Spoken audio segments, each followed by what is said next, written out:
Everybody is Poppy Pagati.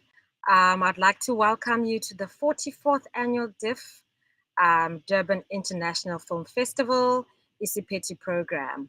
I'm about to introduce you to Jacqueline Cole, who will introduce our speaker today. Our speaker will be speaking on the significance of photography in the film production. And right now, as I speak to you, there is Jacqueline. Welcome, Jacqueline. Thank you, Poppy. I hope you're well. I hope the audience is well. As Poppy has mentioned, my name is Jacqueline Cole. I am the Public Affairs Officer at the U.S. Consul General in Durban. For you that do not know, that is an offshoot of the U.S. Embassy in Pretoria. My colleagues and I have the distinct pleasure of working to connect African, specifically South African audiences with U.S. and American audiences. So often when people think about diplomats, they think about visas and they think about government to government relations. But me and my team, I'm joined here on the back, and you all can't see, but Chantal Bull, who I want to thank for pulling together this program. We have the best job in the entire embassy and consulate because we deal with people. We deal with culture. We deal with the beautiful art of film and how we capture amazing stories. So we have just a beautiful job, and it brings us into the orbit of people like Lauren Barkume. So without further ado, I just want to first just thank the UKZN Center for Creative Arts. They have been an amazing partner of the U.S.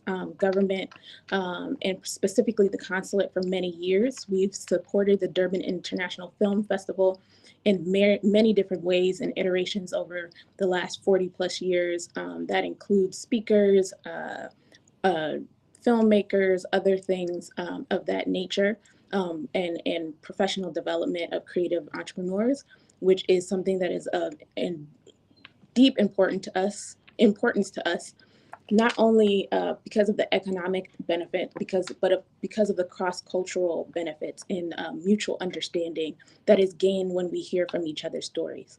As you all know, there's so much that South Africa and the United States have in common. We have complex histories and we have complex stories to tell. And first and foremost, that happens when you capture those stories properly on film. So without further ado, let me introduce our speaker, Lauren Barkume. We had the distinct pleasure of having Lauren in person a few months ago, and she did some amazing presentations with UKZN CCA, and that is why they have specifically asked her back tonight. So you all are in for a real treat. Apologies, my light just went out. It's real life, guys. So Lauren is an award-winning photographer serving clients in Washington, D.C. area. She has over a decade of experience shooting portraits, branding, documentary work for nonprofits. And Lauren's work has been featured in magazines as well as in art advertising campaigns and as artwork in her clients' homes. So she spent a substantial amount of time in South Africa working directly with entrepreneurs, artisans, and small businesses in the region, and designing and running practical business skill workshops for business owners. So Lauren is also at Aid to Artisans Division of Creative Learning and regularly speaks to entrepreneurs in the creative industry on variety of topics. That's how she came into our world and UKZN world, and now she's going to share that lens with you all and as it relates to filmmaking. So without further ado, I'm going to turn it over to Lauren. Thank you so much. I'm really happy to be back virtually this time. It was great to be in Durban a couple months ago. So thank you to UKZN Center for Creative Arts and also to the U.S. Embassy in Durban. It's wonderful to be with creative people again. So without further ado, I'm going to share my presentation about the significance of photography in film. So really, what are we talking about here? The significance of photography in film. I'm a photographer, and so my experience is coming as a photographer, and I am coming from the lens of light and emotion and creating interesting compositions, which is also the case for film. And there's a lot of overlap between photography and film. And there's also a lot of opportunity for people who are in photography or interested in photography to not just work as a photographer with individual clients, but you can also be involved in the film industry. So I'm going to talk a little bit today about what exactly you could do if you are interested in being in photography in the film world.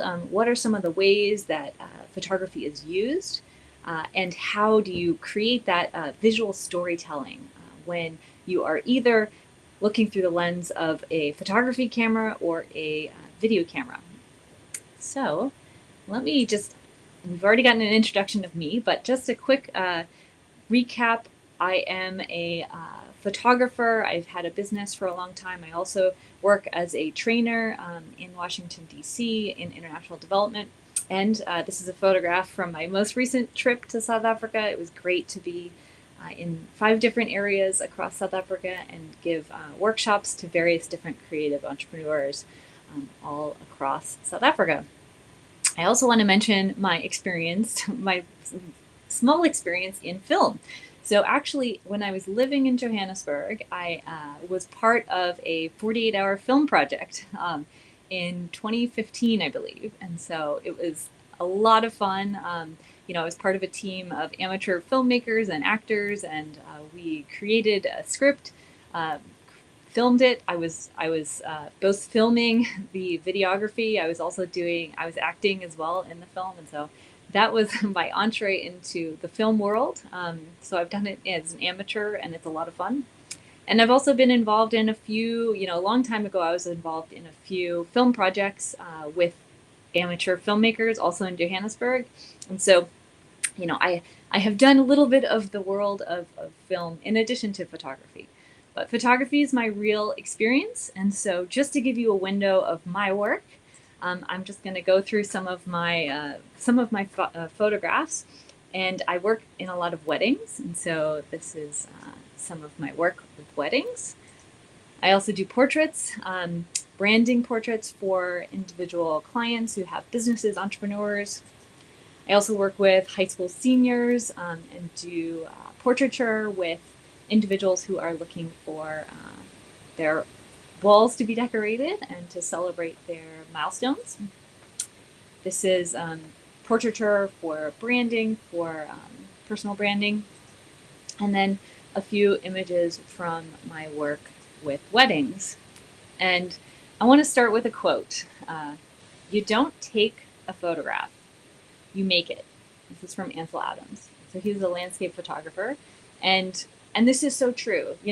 There is so much that goes into capturing a great image, and having that eye, having that creativity is just really essential to seeing a vision and then making that vision come to life. And sometimes it takes struggle. Sometimes, you can see it, you can picture it, but you don't have the technical skills quite yet to make that vision a reality. And so I want to encourage everyone, if you have a dream to become a photographer or become involved in film production, you can make that happen. And it just takes work, practice, and trying over and over again. For this photograph, this is from a wedding I photographed a couple weeks ago. I started out with a very different idea of what I wanted to do for this shot. I went outside, saw the fire, was like, oh, this might be cool to do something with. Decided, let's try something from the side. It took me time and time again to get this photograph correct. I stuck with it. I had, I added a reflection with my phone at the bottom to add another little element. I moved the lights around. I tried different lighting. First ones didn't work, but I stuck with it until I got a photograph that I was happy with. So just remember, you can create magic. Okay, and so with that, let's talk about photography in film. So why is photography important in film? Well, it's an essential and integral part of not just the look and the feel of the film. Cinematographers are creating an atmosphere they are engaging with composition, they're thinking about emotion. The difference really is just movement. In film and with photography, you are capturing a moment. But there are essential parts of the film production process. And so these skills in photography are also translatable to cinematography. So, having that technical knowledge can allow you to move between worlds if you want to. So what are we going to talk about today? We are going to talk about a few things. What are some of the ways that photography is used in film production? So we'll talk about production design, storyboarding, location scouting. Sort of what is that first step in imagining a film and starting to create the picture look like? We'll talk about behind the scenes photography and capturing what it looks like to create the movie and why this is an important element of the toolkit that a film has. We'll also talk about stills. So stills are used in marketing and promotion of a film, and so having a photographer on set to actually capture the still images from key moments is super important to the marketing of a film. And then we'll talk about marketing and promotion. So this is really where the photography is so essential to the film. You can't always show things as a video. There are print ads. You have to have a poster, movie posters. These things all require photography, and they need it to be consistent with the look and the feel and the emotions of the film. So what are the things you need to consider in marketing and promotion? We'll also talk about just visual storytelling. This is an element that comes both in cinematography and in photography. So making sure that you are thinking creatively about how to tell the story, not just verbally, but as a photographer, you have to tell the story visually. You don't have the benefit of words. And so being able to capture that essence without the movement, without the words, is essential in both the marketing and promotion and really capturing great images on a film set.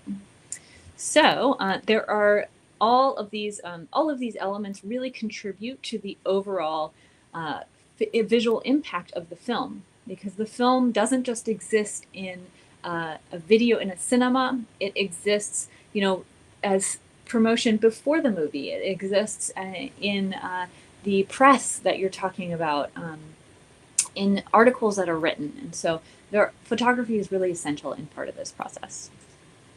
So starting with before the film is created, so production design, storyboarding. So looking at creating what's the look going to be of the film, where are you going to shoot, really identifying what locations are going to meet with the vision of the team, of the director. You also need reference images. Once you've built a set, having those reference images to be able to ensure continuity is super important. And then also, streamlining sort of the filming process it can be really helped by photography. So I want to give you an example of a film, The Next Door. This film used all photography for its storyboarding. So for those of you who don't know, storyboarding is when you're visually mapping out what the sequences of the film of key moments are in the film.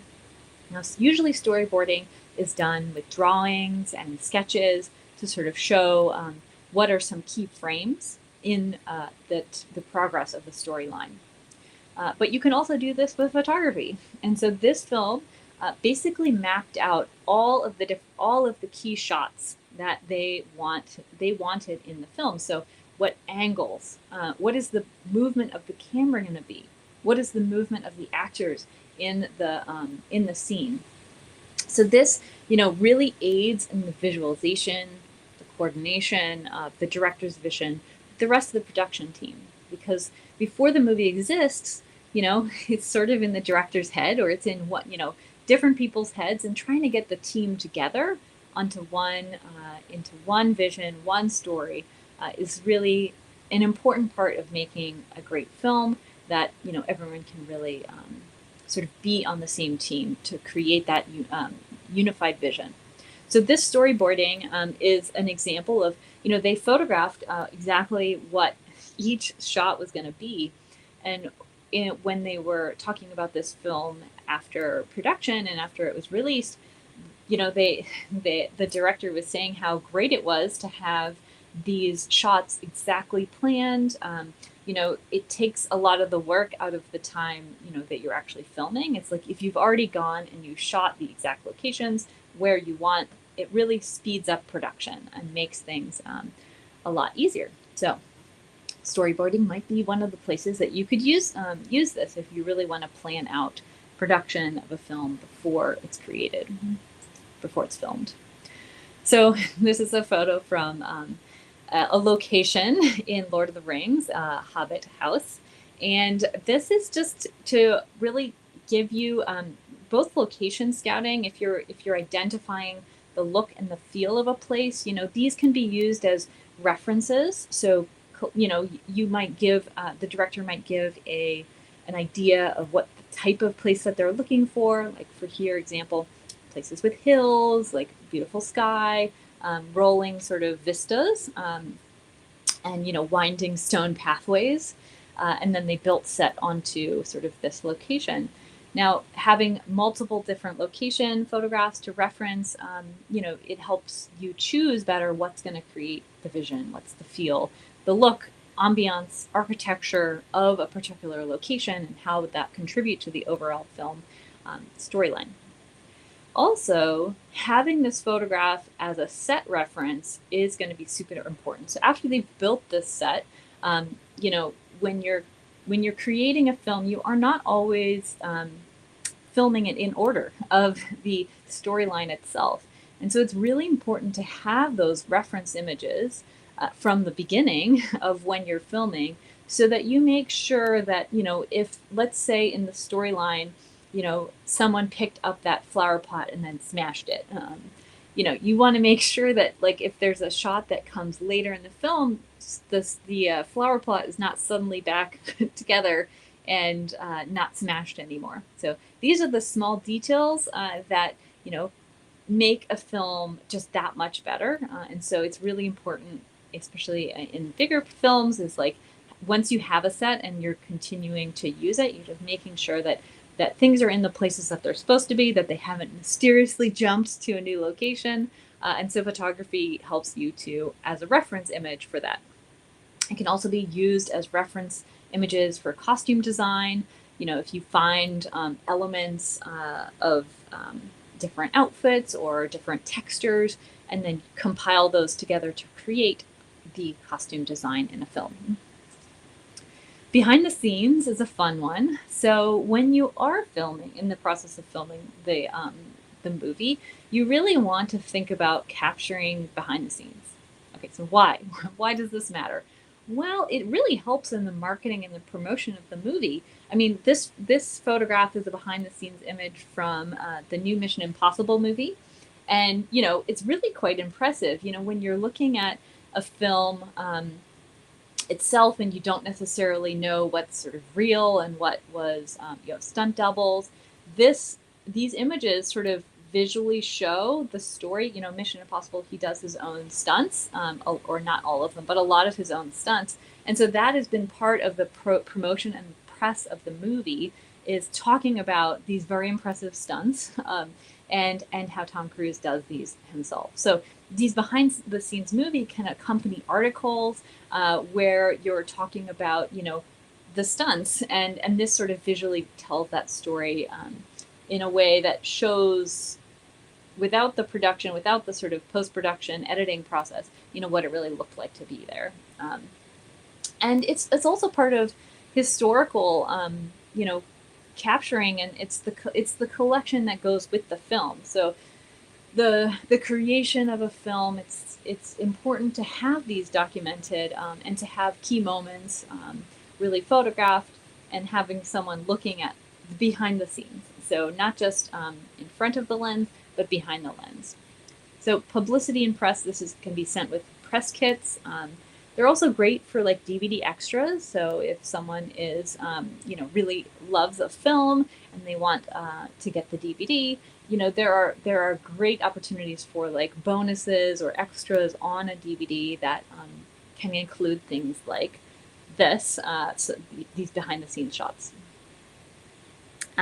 We also use these for social media, and so having social media images to share, to promote, that just helps get the word out about a movie, and can be really helpful in like getting people into the theaters, and documenting production. So here are some images from some classic movies of behind the scenes, and showing the director. Often the director is usually not on the actual movie, but like getting capturing of sort of moments of the director directing can really be an important piece of the behind the scenes photographs that you're creating. This is from the Matrix, the original Matrix. Showing the green screen and like having this image shows how that was created. In post production, it's great to have the edited final shot, but it's really also cool for movie fanatics to see how was this created, and like and to see the wires and to see how this was made. This is a great one from Star Wars. It's behind the scenes is not just sort of like in the action, but also like casual moments of actors, behind in costume or behind the scenes hanging out. These are moments that are valuable to people. It's become part of this historical archive of Star Wars, and so these are great images to capture too. It's not just about how things are being filmed, but also people just being together on set. Behind it, showing how puppetry works, and having that sort of mechanics behind this. You pull the curtain behind the scenes and see the magic. This is from the Martian movie, and so like just getting sort of the scenery of like they're not really on Mars. It's this remote sort of desert location as well, and you can sort of see all that it takes. Pull back the curtain. I love this one of from Jurassic Park, just showing like the mechanics. Like this is something that's really interesting to people. Like how did they create these dinosaurs? It's not all animatronic. There's like people behind here. These are actually real people, and so these are key moments you want to look out for too. And the process of filming.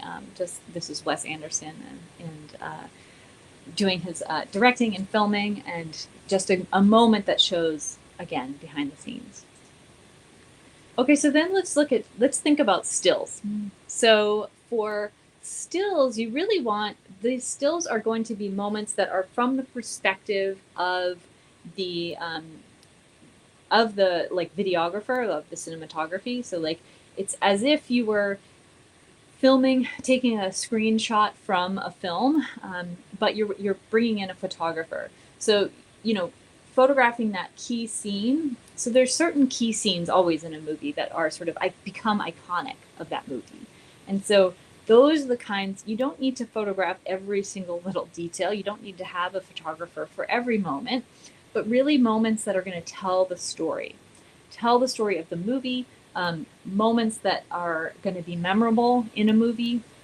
Having these photographs to share is also part of that publicity in the press kits. So you want to have those captured, not just in film, but also in photographs. Those can also become, part of merchandise and collectibles, things that people will pay for in the future. So it's another way to think about revenue. Movies, not just the film. Again, it's the whole ecosystem around the film. I wanted to bring in the Barbie movie because it seems to be all over the place this last while. So this behind the scenes shot has shown up a lot. Barbie has had a huge amount of press and publicity and like marketing of this movie very heavily in the US, at least. I don't know if South Africa has gotten at the same marketing efforts in the Barbie movie, but like they've really put a lot of effort into marketing, both physically, like having like pop-up physical like actors coming and like skating around in pink outfits, but these shots, you know, sort of show that iconic, you know, iconic moments from the movie. So it's like them leaving Barbie Land before they get to sort of the real world. And so these are moments that are used to, again, to be accompanying articles, that kind of thing. Okay, here's another one from Mission Impossible. You know, having a still from, again, a crazy stunt on an airplane where he is clinging onto the side of a plane.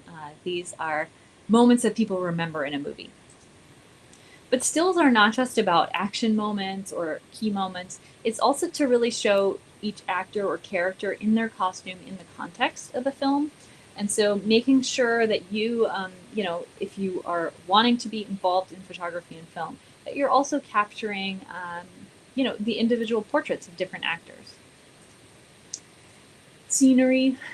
This is a moment from the movie Parasite. And so just that sort of cold, clean atmosphere of the home that this whole film revolves around is, you know, very characteristic of this film. And so having these moments is going to, again, illustrate the movie outside of the actual cinema.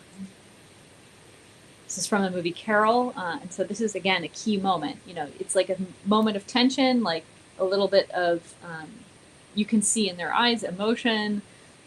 It's a pivotal moment for the film, and so having this photographed, and you notice that it's a vertical image, so, you know, you don't only have horizontal images, but like this photograph does make more sense in vertical. It's really a portrait of the two of them, but it's also a key moment in the film.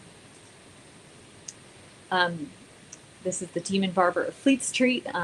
You know, so having this sort of atmosphere, you know, this moment where there's a knife and the two main characters, and you know, these are going to be telling of the story in a single frame. This is from the movie Dune, and it's just, again, an iconic sort of, when the person is engaged with the camera. This is actually from the film, but it also can serve as sort of a character portrait, which is really quite striking and can be, again, accompanied in film marketing. This is from Life Aquatic.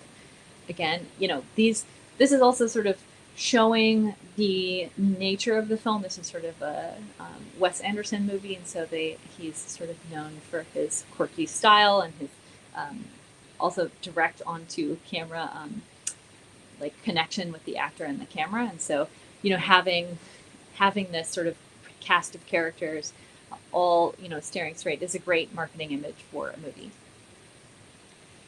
You know, we talked about portraits earlier. It doesn't have to just be portraits in a moment in a movie, but also, like, for example, this is from The Martian. You know, it's like showing them as if they were really going to Mars. It's like the portrait that would accompany, you know, like a typical NASA mission, as if they were in a NASA mission. So this can be part of marketing publicity as well, and it can also be used in the film as sort of, you know, a reference, or like printed somewhere. It can go into the film itself because it becomes part of that. And then, you know, key moments of action. This is Lord of the Rings, and a moment of fighting. Okay, so when you're thinking about marketing and promotion, because we said marketing and promotion quite a lot here, there is, you know, so much important. Okay, I hear we have seen a lot of Barbie marketing here. Okay, it sounds like they're doing a lot of marketing all over the world then. Yes, they are great at their marketing and promotion. They have really been working for years, I think. And I think when those first scenes came out of the behind the scenes of Ken and Barbie, like in California, skating in those ridiculous 80s outfits, it's that became a viral moment. And like that those behind the scenes shots began like the sort of interest in the marketing in the film. So photography can be really key. Okay, so going back to marketing and promotion, you really want to make sure that these images have visual impact. So visual impact, you know, really good composition, and that they really like have punch. They have a strong story in them. You also want to make sure it's authentic. Now, authenticity is going to be different for every film. You want the authenticity to be true to the style of the movie, to the look, the lighting. All of it needs to be consistent, as if it was really just taken out of a frame of the movie. So really making sure you're aligned, you're using similar lens choices, you're using similar settings, similar lighting. It needs to be really consistent and cohesive with all of the film itself. So the photography needs to just be seamlessly connected to the actual look and the feel of the film. Marketing and promotion images also need to sort of evoke an emotion. So, and that's how you can sort of choose some of the key moments. It's like, where are there moments of conflict or tension or emotion? Those are great moments for you to capture in a film or capture in a photograph to use for marketing and publicity. Thinking about, engaging composition. So, like for example, the image on the right, you've got lots of leading lines going to her. It's, even though it's behind the back of her head, it's sort of showing the whole scene. You've got an engaging composition that really leads to the main character in the center. And really telling a story. These images should speak to what is this movie about, and then someone who hasn't seen the film yet can start to get a picture of what are they going to see if they go purchase or come to the film. So these are just some great images of, you've got movie posters, and movie posters is sort of like the image that then represents the movie. You've got a whole collection of images, but really distilled down to, the one image that goes onto that, onto the movie poster, and, gets the name of the film, and it has, the look and the feel. So really, like, what is this film about? With this, it can be as simple as a portrait. This is a beautiful portrait. It's, you can see that there's different people in the portrait. So, you're sort of understanding that you're telling, you're getting the different sort of sides. You've also see that there's like cuts on his face. You're splicing together sort of three images, and you can see that there's some trauma there. And just the engagement with the viewer is really powerful. The emotion in his eyes, you can feel it. And it gives you sort of a sense of what this movie might be about if you go to see it. This is the movie poster for Parasite, which is, quote, one of the best films of the decade. It's a fantastic movie if you haven't seen it. And it's a beautiful, beautiful in cinematography as well. And so, this is the same tone. You can see it's sort of more green tones in this film. So they've really matched the tone of the film. It's also very separate, like each character is sort of separated from each other.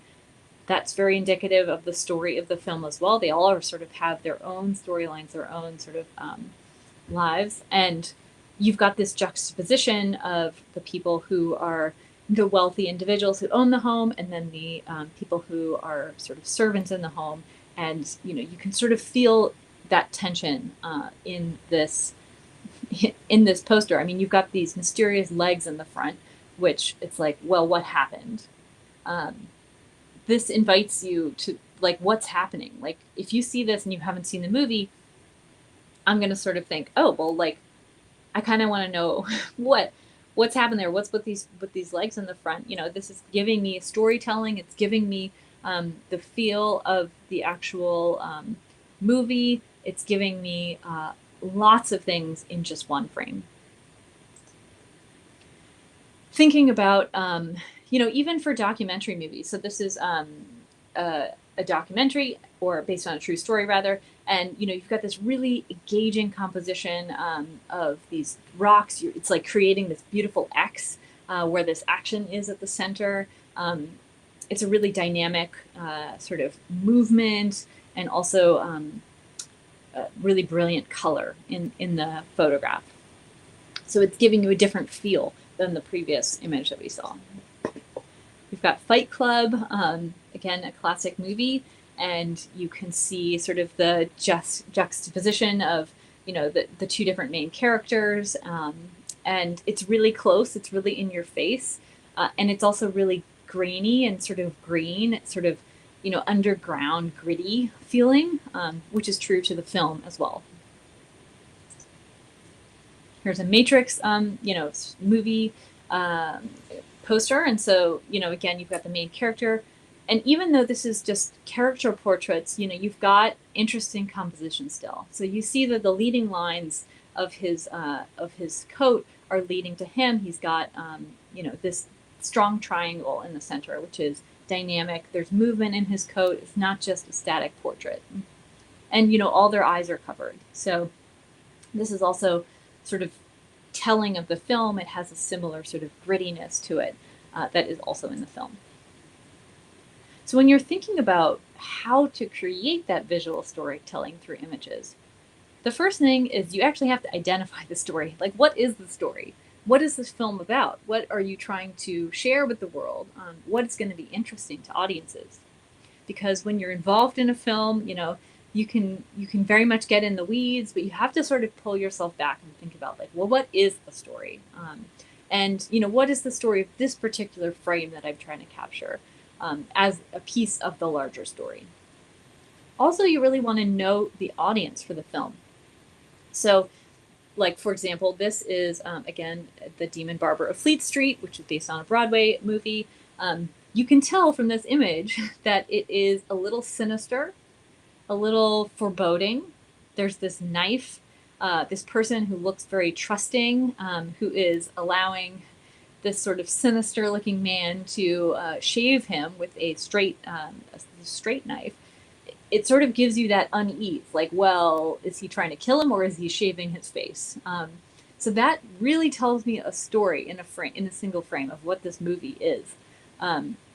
Very different from the audience for this film, which is very dark. It sort of is suggesting, murder, is going to be a totally different audience than Barbie. So, think about, like, who wants to come see Barbie? Someone who is, wants to have fun, like, they are interested maybe in feminism. They are a fan of the Barbie dolls themselves, or, they just want to go see a fun summer movie. That's a very different person than might be going to this movie. So again, you're speaking to different people. You're telling a different story, and the photograph has to reflect that different audience. Think about, really showing the emotions. Those in here, you can see the quiet tension, the emotion in this photograph. Also, thinking about context and details is important. Having a photograph that is going to be a clean composition, but really including key context and key details. Like the straight knife that he is shaving with. The glass is, their costumes are of a certain era. All these things clue you into what this movie is about and what setting it's going to be in. You can also use symbolism in your photographs to really, talk about what this movie is about. Symbolism, like, for example, this sort of tension of the knife against the throat. That's a symbolic. He's actually shaving him, but it's sort of a symbolism for what might be coming in the rest of the movie. So you really want to compose with intention. So thinking about the lines, thinking about how is this photograph going to come together and be a really strong composition. These are all things that help to tell that visual story through images. These are some other great visual storytelling images. This is also from the movie Parasite. You've got these two layers of, one person behind glass who's observing a conversation that's outside. You can see that there is, it's almost sort of like you're listening in on a conversation. That's the feeling, because you're showing the back of his head. It's sort of from his perspective. You've got all these leading lines from the garden, from the house, that goes to these two people outside the garden. This all sort of leads to the visual storytelling, that you're telling the story of two worlds. One is in darkness, one is in the light. These are separated by a glass wall, using symbolism to tell the story of the film. Emotion, showcasing emotion in key moments. You're working with actors, which is great because you're going to be able to have them help you to get the right emotions when you're really capturing that film, because they've already sort of been working in this character. So showing those emotions, key moments, even if it's a quiet film, it doesn't have to be super dramatic. What are the key emotional moments, in pivot points in the film? And it doesn't have to be with other people. This is from The Martian, and you've got a simple composition but engaging. Again, you're seeing leading lines going to him, dramatic lighting, very pensive sort of look out at the distance. It's sort of like he's alone. You can see that he's alone, and he's in his internal process on Mars. And you can get all that from one frame, which is sort of what the movie is about. This is from the movie Oppenheimer, which is the other film that has been getting lots of press this last week. Now, this is almost like a haunting image. It's almost uncomfortably close. You really see the horror in his eyes. You can see his sort of like lost control of his lips a little. His cigarette has dangled. It's really shallow depth of field, and so it's really focusing in on his eyes, on what is he seeing? What is he seeing?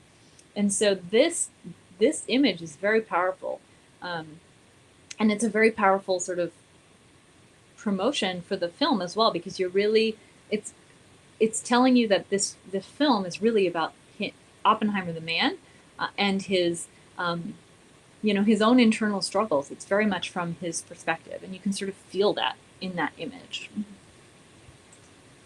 So there's also a lot of connections between cinematography and photography. So I just want to mention that the next talk that I'm going to be giving is Still Images Meet Motion Pictures. And that is going to be on Friday, July 28th at 5 p.m. SAST, so the same time as this one. And in that webinar, we're going to talk all about sort of how to create, what is the overlap between film and photography, and like, how do you compose with intention? Like, what are the different tools in your toolkit as a photographer, as a cinematographer, to really create these engaging compositions, to work with light? How do you think about all these things to create your vision and to make that photograph that we talked about? So that's coming up on Friday. So I invite you all to join me on Friday in 2 days at 5 p.m. And I want to remind everyone that really the important thing is not the camera, but the eye. This is a quote that I love, because it's really not about the technical settings. These are all amazing photographs that we've just seen. We've seen lots of beautiful cinematography, incredible acting. There's these great tools that are used for marketing, but really, if you want to get into photography, film, cinematography, just remember that it's your eye. It's your eye that is the thing that you cannot replace. This is what makes you creative. This is what is going to give you that unique look, that unique visual storytelling that only you can offer the world. And so, as much as you might not necessarily know all the technical pieces, this is something you can practice. This is something you can learn. But it's your eye, and honing your eye, and starting to see these things in photographs. So that's what we're going to talk about on Friday, is like honing your eye, seeing the photograph, creating with that composition with intention, so that you can create those images that you can see in your head, and then make them into reality. Okay, so we're going to end with questions. We have, let's see, about 12 minutes left. And so let's open up for questions. And then if anyone needs to reach me or wants to reach me, my photography website is www.laurenbarkume.com. And you can email me if you'd like to at lauren@laurenbarkume.com. Okay, let's open for questions. Vash, do we have anything?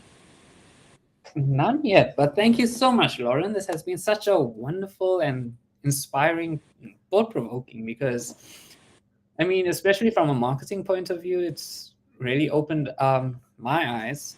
And there's a lot of filmmakers out there that don't really focus on making money. And photography is quite the money maker. I mean, as you mentioned, Barbie has been marketed not through trailers or videos, but a lot of Instagram posts have just been Margot Robbie and Ryan Gosling together doing something or the other. So, Yes. yeah, thank you for talking about the marketing.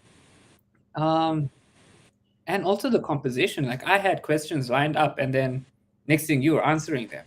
So, yeah, like the compositions are they're just so fantastic when you look at them as still pictures. Mm-hmm. You really see more. It's like poetry for your eyes. Mm-hmm. And tell me, Lauren, for various genres of movies, what would you say is, how would you compose photographs for various genres, whether it's action, drama, romantic comedies? Yeah, I mean, I think it really depends on the story. So, when you're telling a story that is really about internal struggles, or something that's emotional, like a drama, um, I think those types of stories really benefit from close photographs, or close, filmmaking. Really, like, I've seen some really effective storytelling with, you know, like having the camera, like your face is just really filling the frame, and just letting the actor, like, all those micro expressions become bigger than life. It becomes like all enveloping. That can be very powerful. So having, close, and then you can almost use a shot that's like farther back, or distant, to like symbolically show emotional distance, so you can create more drama in a story just by using camera angles, by using close, far, all these tools can symbolically assist the storyline, so that, and you really see that in Parasite. Parasite is a fantastic movie. If everyone hasn't seen it, definitely recommend it. It's just incredibly beautiful, storytelling, cinematography, and also symbology of the shots. And that's part of what I'm going to be breaking down in the Fridays talk, is like that, some shots in that movie, and how they sort of contribute to the story itself. So yeah, so for drama, that's what I would say. I mean, when you are, I think all films benefit from contrast. So not only having one distance shot. So, like, if you're doing like a medium distance, for certain scenes or certain action, what you want to visually break it up. So, like, pull back, show like what's the really far back view. What does the whole scene look like? And then come in, and then, like, what is this detail, or this moment of like writing something, or whatever is key moments. Like, how can you think about them differently? Like, how to photograph them differently, or how to film them differently, from a different perspective, from a different angle, different camera lens. All these things are creative choices that can enhance the actual meaning of the film. Awesome. Thank you so much. No. So, at what stage in the planning process should a director or producer of a film start integrating a photographer into the planning process? That's a good question. So, I mean, I think it sort of depends on the size of the film. So, if you are, working on your own, on like a small production, maybe it's you, you're also the photographer, and, sort of using that to help get your team together. Big productions are going to have a photographer from the beginning, and really, make sure that they're all, all on the team at the start. I think having someone earlier is always better, just because it's really helpful to have a photographer. From the beginning, you can collaborate, you can think about shots together, you might get different perspectives. Talking to a photographer that might have an idea for some cool thing that you could incorporate into your filmmaking as well. So I think from the beginning, it's great. Thank you so much. And I do apologize. My aunt just stepped into the room. That's totally and fine. I had to chase her away, and yeah, I wasn't rude. I just said, "Get out." So, as a photographer, how do you advocate for yourself on a film set or with other creatives? Yeah, I think that's an interesting question. So, I mean, I haven't been on a film set. I mean, I've been part of like a small team of creatives coming together to create like short films. So, for my experience for that, I mean, I think you just need to speak up when you have an idea, or and not be offended if someone like doesn't think that's the same vision.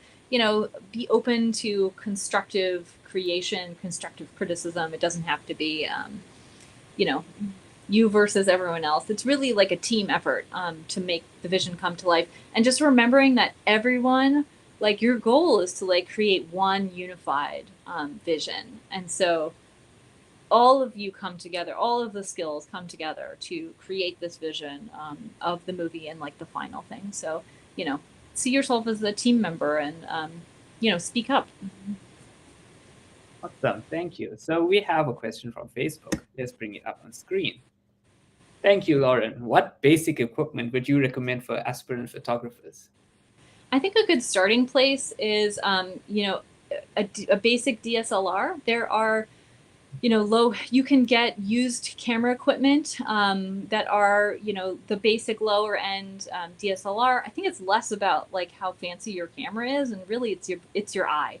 So just having a DSLR with like one sort of zoom lens, I think is a good place to start. So, like think usually like 14 to 50 millimeter lens. That is a good range, or like 35 to 75. That range is like a good place to start, because a lot of your work might be like 35 or 50, but giving you the zoom gives you the range. At least you can start with one lens, and then as you get experience and start making money, you can like buy other lenses. Yeah, and I think the bigger lens should help the focal point and aperture and so on. So if you really want to grab those dramatic portrait shots where the background is blurred, I think you're going to need those giant ones. Well, with you don't actually need like a huge huge lens for those aperture shots. You need so look for a lens. You can start with a fixed focal length lens. So that means it doesn't zoom. It's just one focal length, and they're often cheaper. And so because they don't have moving parts in them, so like a 35 millimeter or a 50 millimeter lens, you can get a lower aperture, which gives you that depth of field. So that is what gives you the depth of field. So like, 2.8 aperture lens to 1.8, those like fixed focal length will go down to like 1.8 aperture. And that's a fantastic portrait lens. It's going to give you beautiful low light, as well as that sort of creamy bokeh behind you for those beautiful portraits.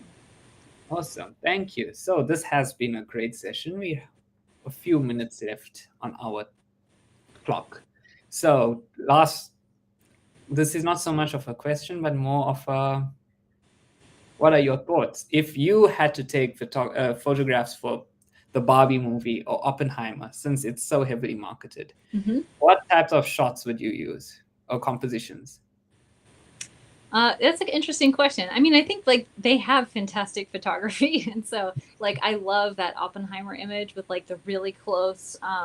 It's so powerful. It's just like, especially when you're working with amazing actors who can really like bring it. I think I love those shots, like the really close ones.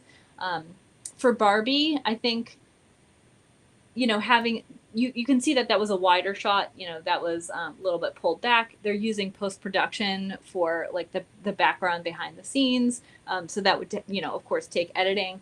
But I think those kinds of shots a little bit further back, it's less about sort of the emotions of the characters and more about the scene, like what's happening around. And so I would pull back further for like the Barbie movie.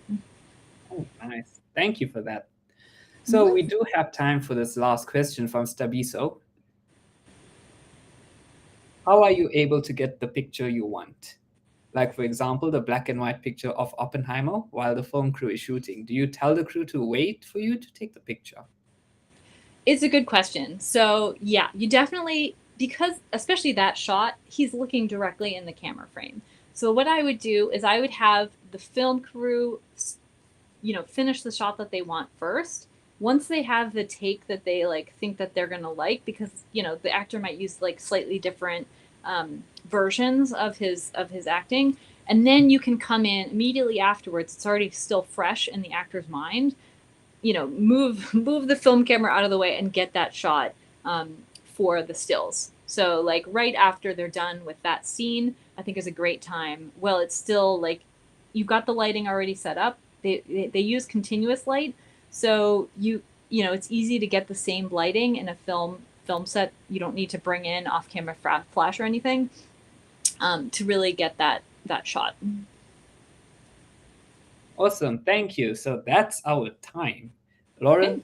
thank you so much for joining us this evening. I'm not sure what time it is by you, but Noon. yeah, thank you so much for taking time out of your day to join us this evening on our Isiphethu program. We look forward to your session on Friday. And yeah, thank you to the audience for joining us, and thank you for the questions that came in. We look forward for Friday at 5 p.m. South African time, where Lauren is going to talk more about photography. So thank you, Lauren, and thanks everyone. Bye-bye. Thank you, everyone. Bye.